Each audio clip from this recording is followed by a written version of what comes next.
we stop you? Oh, no, don't be silly. We had a very exhausting day, but it was very, very exhilarating as well. Who's we? Oh, dear. Slick, Emma, Rose, and Esther and Agnes. Oh, by the way, dear, the two ladies are coming home here later to spend the night here. Oh, listen, I'll go and tell her No, about this. don't worry, dear. It's all taken care of. Well, then, do you want some tea or cocoa before you go to sleep? Oh, no, dear, not really. Thank you very much, though. But listen, if you'd like to talk a while, the stairs are fine with me. Go on. I got done that one, and you have to be tired after today. Oh, well, I was tired earlier, but all this talk about the wedding has the old juices rolling again. You know, that reminds me, I got to start thinking about a wedding present for Luke and Laura. When Scotty and Laura got married, I gave them a white wicker love seat. Oh, it's too bad how things ended up for Laura and Scotty, but I suppose one never knows. Oh, I guess just sometimes people aren't meant to be, even if they are so much in love in the beginning. Well, I know two people who are madly in love, and theirs is going to last forever and ever. Okay, let me guess. Luke and Laura? Luke and Laura.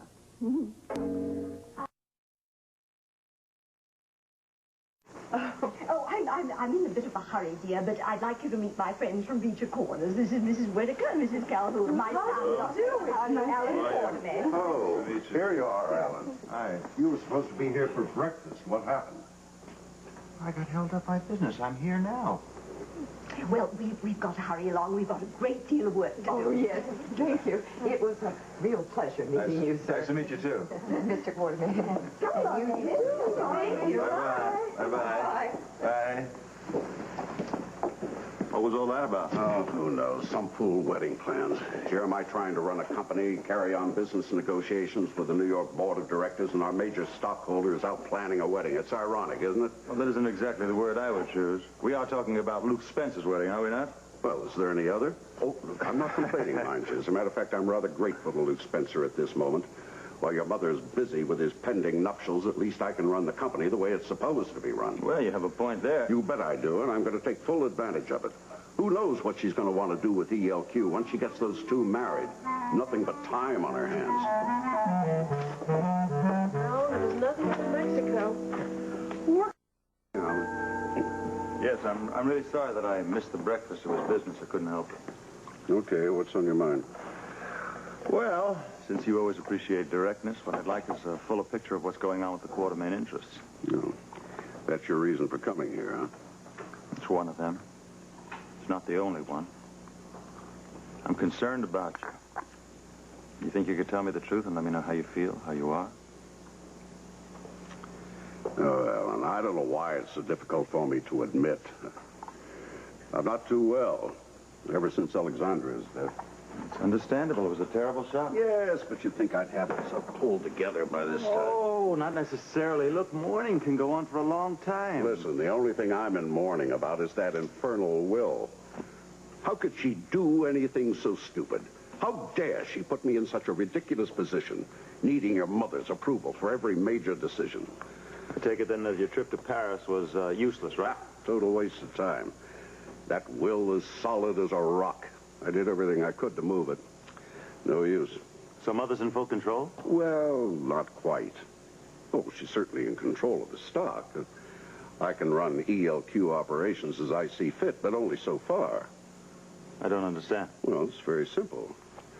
If there's any change or expansion, why, I need her signature. That's certainly a moot point. But she doesn't seem to be inclined to listen to anything I have to say. That's because she's getting advice from other people. What are you talking about? Who? Monica. Well, what the hell has Monica got to do with ELQ? That's what I'd like to know. Mother told me that Monica suggested that she hire Robert Scorpio to manage one of our diamond mines in South Africa. Mother did it. Well, that is all I need. Another fool woman putting in her 2 cents worth. Especially Monica. I don't like the sound of this. You know, perhaps it's just as well that Monica's decided to extricate herself from this family after all. I don't know if that's going to happen either. Oh? Now what? Monica has decided not to sue me for divorce. She wants me to do it. And that's the way you left it? For the time being, yes. Well, Well, she's done it again, Alan. You keep letting her get away with it. With what? Get the upper hand. I'm telling you, the woman's too damn smart for you. She's outsmarted herself this time because I'm not going to back down, that's all. Well, then you're an even bigger fool than I thought. You're living openly with this mistress of yours, an illegitimate child. I'm not ashamed of that. Well, it's not a matter of shame. I'm talking about making sense. All she has to do is play the pitiful, abandoned wife. Who do you think's going to get the sympathy in court? Oh, no, Alan. She has outsmarted you. She's maneuvered everything her way. That makes you the loser. No matter how you want to look at it.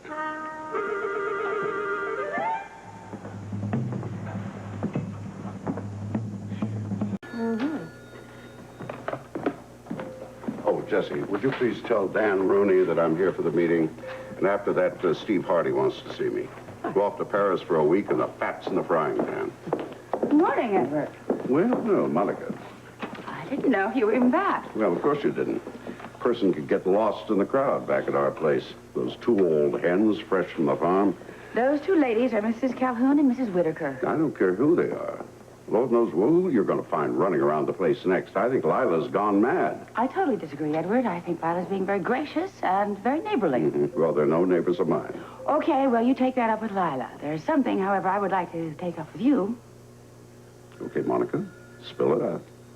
Well, I think you should know that I have told Alan that I would prefer that he... Oh, yes, I know. You want Alan to sue you. Ooh, well, you've already talked, you two. Oh, yes, I know your secret. And I'm sorry, it's not going to work, Monica. It's going to backfire right in your face. Don't underestimate me, Edward. Oh, I don't. You know, I'm glad that you've decided not to sue Alan for divorce. I think it's wonderful. In fact, it's made my day. And I sincerely doubt that. Well, you can doubt away, but, you know, the bottom line is that, well, in the end result, all we Quartermains will be living in the same house again. I think that's why she did it, Edward. I think that's what she really wants.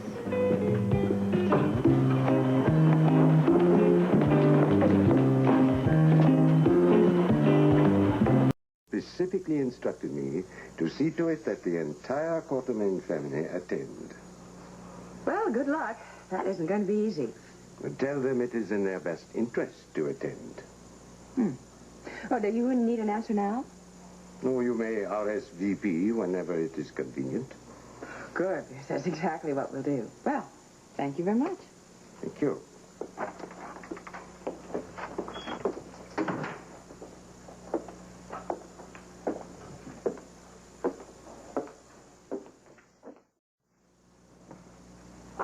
I didn't know you were here. I didn't know how to announce myself when I came to see my son. How long have you been here? I got here earlier, Monica. You were out. Yes, well, I normally am at the hospital. You know, Stella is perfectly capable of taking care of my son. Stella's not his mother. You are. And I'm also the one who lives with him in the same house. For the time being. You little monkey, you don't seem to have missed me, you know. Did you think you would? Well, I hate to be the one to break it to you, but he hasn't missed you in the least. In fact, it's been very peaceful around here. So I see. And how is it with your little love nest? Are you blissfully happy together? We're both very happy, thank you. Oh, that's very good, because I really dread the thought that you'd have to move back here. I'll never come back here till you're gone. We'll see about that. You don't honestly think you're going to be able to stay here after the divorce, do you? I shall be wherever my son is. Mm-hmm. So it depends on who gets custody, doesn't it? Alan, why don't you let me have the child? I think he looks like he might cry. Hello, my sweetheart. Jose. Yes, you may as well have him, Monica. Enjoy him while you can. Your confidence is truly inspiring. So is yours. Don't get too comfortable, Monica. You don't own this family. They own you. And stop trying to manipulate my mother just because she now has Alex's stock. You'll get nowhere. Oh, very interesting how you slipped that one in. I didn't slip it in. It's a warning. I'd advise you to take heed. Well, sorry, I think I'm going to ignore it. My mother doesn't own ELQ. She's not even on the board of directors. She controls the stock, Alan. She has a large percentage. She's a long way from running anything. Well, then maybe it's just time the Quartermain women asserted themselves. What do you think, huh? Why don't you suggest that to my mother? See how far it gets you. Bitterness does not become you, Alan. I'm not bitter, Monica. I'm just realistic. Well, we'll just see how far that gets you in court, huh? Oh, by the way, I'm still waiting to hear. From whom? From your lawyers. Remember, I told you were the one who was going to have to sue. I'm still waiting to hear from them. I'm working on it. Good. You keep working on it. What's this? Oh, that is an invitation from Mrs. Cassadine. Mrs. Mikos Cassadine. Mm-hmm. The wife of the man who killed Alexandra would like your presence. Why don't you take a little tramp you're living with? I'm sure she probably gets bored, cooped up in that stupid little cottage all day long. See you later, Al. Come on.